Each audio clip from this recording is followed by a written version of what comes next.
The first scream wasn't human. It tore through the quiet hotel corridor like metal grinding against metal, raw, panicked, animal. For a heartbeat, Daniel froze, hand hovering over the door of room 917, unsure whether the sound had come from inside. Then came the muffled thud. Then the laughter. Her laughter. Emma's laughter. It was light, flirtatious, a sound he hadn't heard directed at him in months. It hit him harder than any scream could. His vision blurred, and his pulse hammered so violently he thought he might collapse right there on the carpet. He wasn't supposed to be here. He was supposed to be home, trusting that his wife was in Dubai for meetings, as she had texted only 2 hours ago. But the picture his co-worker accidentally showed him during lunch, sent from a mutual acquaintance, showed her standing at the bar of this very hotel, no wedding ring, smiling like she was 20 again. Single, available, alive in a way she hadn't been with him in years. The caption, met this gorgeous single consultant tonight. Single, his wife. Air burned in his lungs as he leaned his weight against the wall, drawing in slow breaths that tasted like old carpet cleaner and betrayal. He tried to steady himself. Maybe it's a misunderstanding. Maybe she removed her ring for some legitimate reason. Maybe the photo is from another night, another place, another life. He'd spent the whole drive here trying to convince himself of these lies. But 3 years of small red flags had already told a story. Subtle changes, quick excuses, emotionless good-night kisses, laughter she never shared with him anymore. 6 business trips in 4 months. New laundry he never saw her wear. Perfume she only put on when she traveled. Late-night messages she hid with a subtle tilt of her phone. A double life unfolding quietly, piece by piece. He swallowed hard and stood straighter. The laughter came again. Louder now. Male voices joined it. 2, maybe 3. And glasses clinking. His heart collapsed into itself. She wasn't working. She was entertaining. Pretending. Living as someone who belonged to no one. For a moment, he considered turning away, leaving the truth locked behind the door. But some truths, once glimpsed, pull you toward them like gravity. He knocked. The sudden silence inside was colder than any shout. A beat passed. Then another. He could hear the whispers, hurried, tense, like fabric being pulled over skin, like feet moving across carpet. Then the door cracked open less than an inch, a sliver of orange barlight slicing across his shoes. "Emma," he whispered. The door froze. Then it opened wider, revealing her face, blush-smeared, hair curled, lips painted the deep red she hadn't worn since their anniversary 5 years ago. Shock washed over her. Then fear. Then anger. "Daniel, what the hell are you doing here?" Her voice was sharp, defensive, a blade rather than a welcome. He stared into eyes he once thought he understood. "Can I come in?" No, too fast. Too firm. Behind her, he saw a man's blaze on the chair, 2 wine glasses on the table, a shirt on the floor, a champagne bucket sweating onto the carpet. The pieces fit themselves. Emma saw where he was looking. "It's not what you think," she said quickly. "Then what is it?" His voice cracked like thin ice. "Because you told me you were working. You told me you were on a conference call." Her jaw tightened. "I was working." "And the ring?" He forced himself to look at her bay finger. "Is that part of the job, too?" Her lips parted, but no answer came. He stepped back from the doorway, shaking. "How long, Emma?" She blinked. "How long what?" "You know what I'm asking." Her eyes darted behind her, toward the room, toward whoever was inside, then back at him. "Daniel, please, not here." "Then where?" His voice rose. "When were you planning to tell me you've been living as a single woman on business trips?" Her face crumpled for a brief second. Guilt, fear, something painfully human streaking through. But then she rebuilt herself, spine straightening, expression hardening. "You're overreacting," she said coldly. "It's harmless. Networking. You wouldn't understand." His breath left him in a staggered exhale. "Networking? You call lying about being single networking?" She didn't answer. A man's voice called from inside, low and annoyed. "Em, is everything okay?" Daniel felt something inside him tear. Not loudly, not dramatically, but like a quiet ripping, deep inside the ribs, where love used to live. Emma stepped out of the room, pulling the door nearly shut behind her. Daniel, listen. We can talk about this tomorrow. Go home. Please. He stared at her, really stared. At the makeup she never wore for him. The carefully styled curls. The tiny gold necklace he'd never seen before. The bare hand where his ring should have been. Are you in love with someone else? He whispered. Her breath hitched. She looked away. That was the answer. He felt the world tilt. Tell me the truth, Emma. Silence. The hallway buzzed faintly with a hum of lights. Somewhere, an elevator dinged. Downstairs, a group laughed drunkenly. Life moved on while his own paused in slow, suffocating suspension. Finally, she spoke. Quiet. Broken. Terrified. I don't know what I feel anymore. The admission hit harder than any denial. Is he married to? Daniel asked. Stop. Is this the first? Or are there others? His voice was shaking uncontrollably now. Tell me, Emma. God, tell me there aren't others.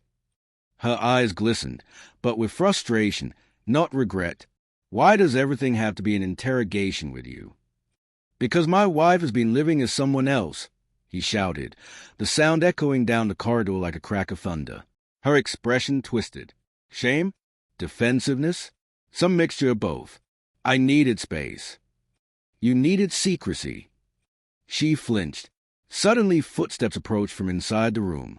The door opened wider, revealing a tall man adjusting his shirt, face tense with discomfort. Should I leave? He asked her. Daniel recoiled as though struck. Emma grabbed the door immediately, blocking most of the man's body. Just wait inside. But Daniel had seen enough. His voice dropped to a whisper. So that's him. Emma's lips trembled, not from emotion, but from the realization that there was no escaping now. Daniel, she said, softer, please. Let's not do this here. Come inside and we'll talk. I'm not stepping into that room. His voice was hollow, distant. Not where you. His throat closed. He couldn't finish the sentence. Her chin quivered briefly before she steeled herself again. You came here unannounced. What did you expect to find? The woman I married, he said, not this stranger. Those words shattered something in her composure. Her eyes shimmered, lips parting in a soundless inhale. But the damage was already bone deep. He took a slow step backward. If I leave now, will you go back inside with him? She didn't answer. Her silence was a confession she refused to speak. Daniel swallowed the scream building in his chest. The kind that feels too big for a human body. The kind that leaves scars on the inside of your ribs. I deserve the truth, he whispered. Emma closed her eyes, pain rippling across her face. When she opened them again, she looked older, exhausted, defeated. Daniel, I'm sorry. 3 words. Small, soft, but fatal. He turned and walked down the hall, each step heavier than the last. Behind him, the door to room 917 closed. Softly, quietly, like the end of a life. Daniel didn't remember getting into the elevator. He didn't remember the soft music playing, the distant chime of floors passing, or the elderly couple who stepped in halfway down and gave him a polite smile he couldn't return. All he remembered was the door closing behind him, Emma disappearing into the room where her other life lived. Her real life. Or maybe the life she wished had been real. His hands were shaking so badly he stuffed them in his pockets. His tongue tasted metallic, like blood or adrenaline. The lobby lights felt too bright, too exposed. People passed him, laughing, talking, dragging suitcases across the polished floors, and he felt like a ghost drifting through a world that no longer acknowledged him. Outside, the winter air slapped his face, sharp and clean. Snow clung to the edges of the pavement. His breath rose in white clouds. He walked. He didn't know where. A block, then 3, then 5. Every step felt like walking away from the man he used to be. I don't know what I feel anymore. Those words looped in his head, tightening around his lungs. A marriage in fragments. 15 years together. 8 of them happy. 2 of them difficult. The last 3, a slow erosion neither of them had acknowledged out loud. He replayed every moment now with brutal clarity. Every trip, every late meeting, every weekend she refused to spend with his family. Every time she deflected a simple question with irritation. Every time she had pulled away instead of leaning in. He felt stupid for not seeing it sooner. But he also felt angry, boiling, bitter, devastating anger, because he had seen it. He just hadn't wanted to believe what it meant. He stopped at a small park bench. A frozen fountain glimmered beneath the streetlights. Snowflakes drifted silently.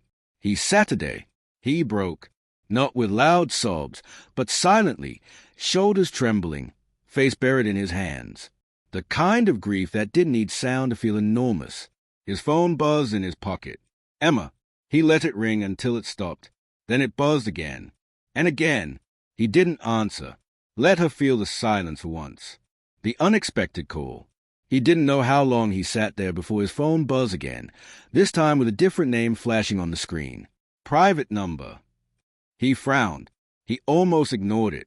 But something inside him, a mix of instinct and dread, told him to pick up. Hello. A man's voice spoke. Calm, professional, older. Is this Daniel Harper? Yes. Who is this? My name is Aaron Malik. I'm the general manager of the Meridian Hotel. We need you to come back immediately. His heart lurched. Why? Is Emma okay? There was a pause. A heavy one. So, your wife asked us to call you. His breath hitched. Why didn't she call me herself? She's not in a condition to. Daniel stood instantly. What happened? Is she hurt? Just come quickly, please. The line went dead. Daniel was running before he realized he'd moved. Room 917. Again. The hotel lobby looked different this time. Colder, with an edge of unease. 2 security guards waited near the elevators. When they saw him, one stepped forward. Mr. Harper, follow me. His heart hammered against his ribs like it was trying to escape. They led him back up the elevator, the same ride he'd taken an hour earlier, but now every second felt stretched, suffocating. The hallway was quiet. Too quiet. A housekeeper stood outside room 917, trembling. A manager next to her spoke softly into a radio. The door was half open. Daniel's stomach twisted violently. He pushed forward. Inside, the room was dim. A lamp lay on the floor, shattered. The champagne bucket had spilled, soaking the carpet. The man Emma had been with was sitting on the edge of the bed, head in his hands. Emma was nowhere in sight. Daniel's voice cracked. Where is she? The man, early 40s, neatly dressed, face pale, looked up at him. Shame and panic flickered in his eyes. She collapsed, he said hoarsely. 1 minute she was yelling at me, the next she was on the floor. Daniel's blood ran cold. Collapsed? From what? He shook his head helplessly. I don't know. She said she felt dizzy. She said she couldn't breathe. The manager stepped in. She's in the ambulance now. They are taking her to St. Luke's Hospital. Daniel staggered backward, gripping the doorframe. The world swayed. What caused it? He whispered. Then the other man swallowed. She told me something before she passed out. I think you should know. Daniel looked at him with dread. What? The man hesitated, then spoke slowly, each word a blade. She said she didn't cheat with me. Daniel blinked in confusion. What are you talking about? I saw. She said she wasn't with me. Not like that. She said she just liked pretending. He exhaled shakily. She never crossed a line. She flirted. She played a part. But she stopped it before anything happened. Daniel stared. It didn't make sense. None of it made sense. Then why the hell was your shirt off? He asked. The man's face reddened. Because we argued. She told me to leave. I said something stupid, and she threw her drink at me. I was drying off. Daniel tried to process it, but his mind was splintered, jagged. Why would she say she was single? He asked shakily. The man looked away, guilt cutting across his features. Because she was scared you didn't love her anymore. Daniel froze. She told you that. She said you stopped looking at her the way you used to. She said she felt invisible, unwanted. like you'd already checked out, so she created a version of herself that someone would look at. Daniel felt something collapse inside him. Not anger, not relief, something far heavier, a crushing, complicated grief. He whispered, "She never said any of that to me." The man swallowed. "You should go to her." Daniel didn't wait another second. The hospital.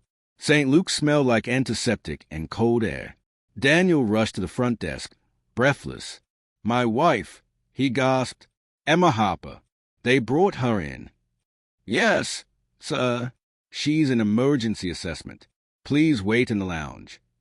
He paced the waiting area like a caged animal, hands in his hair, mind reeling, heart slamming in painful beats.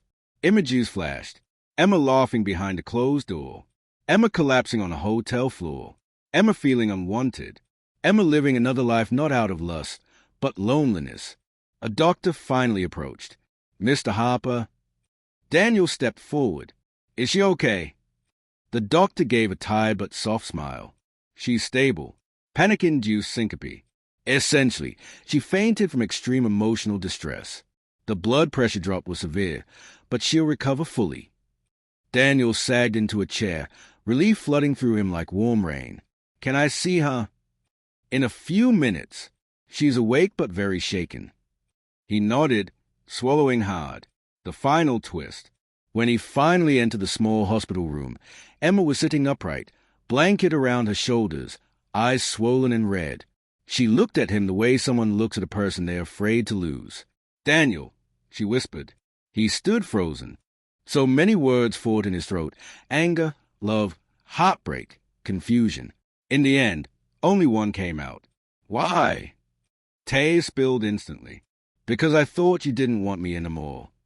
"How could you think that?" His voice cracked. "I was terrified of losing you."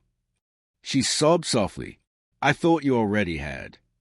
Silence held them, raw, trembling, human. Then she reached into the drawer beside her bed and pulled something out. His heart stopped. It was her wedding ring. "I never took it off of them," she whispered. "Only for me, because when I looked at it, I felt like I didn't deserve it." He sank into the chair, the truth cutting deeper than the lies ever could. This wasn't the story he thought he walked into. She didn't cheat because she wanted someone else. She pretended to be single because she no longer felt like she was enough. For him, for them, for the woman she used to be. He covered his face with his hands, not out of anger, but out of the overwhelming, shattering realization. They had both betrayed the marriage, just in very different ways. And now, they would have to decide whether the broken pieces were worth saving. Her voice trembled into the quiet. "Do you still love me?" There was his twist, his ending, his truth. He lowered his hands, met her devastated eyes, and felt the weight of his answer. "Yes," he whispered, "but love alone isn't enough. We have to rebuild, honestly, or it truly ends tonight." Emma nodded slowly, tears dripping onto her blanket. "I'm ready to rebuild," she said. "If you are." Daniel took a long breath, heavy, painful, hopeful, and for the first time in years, he reached for her hand.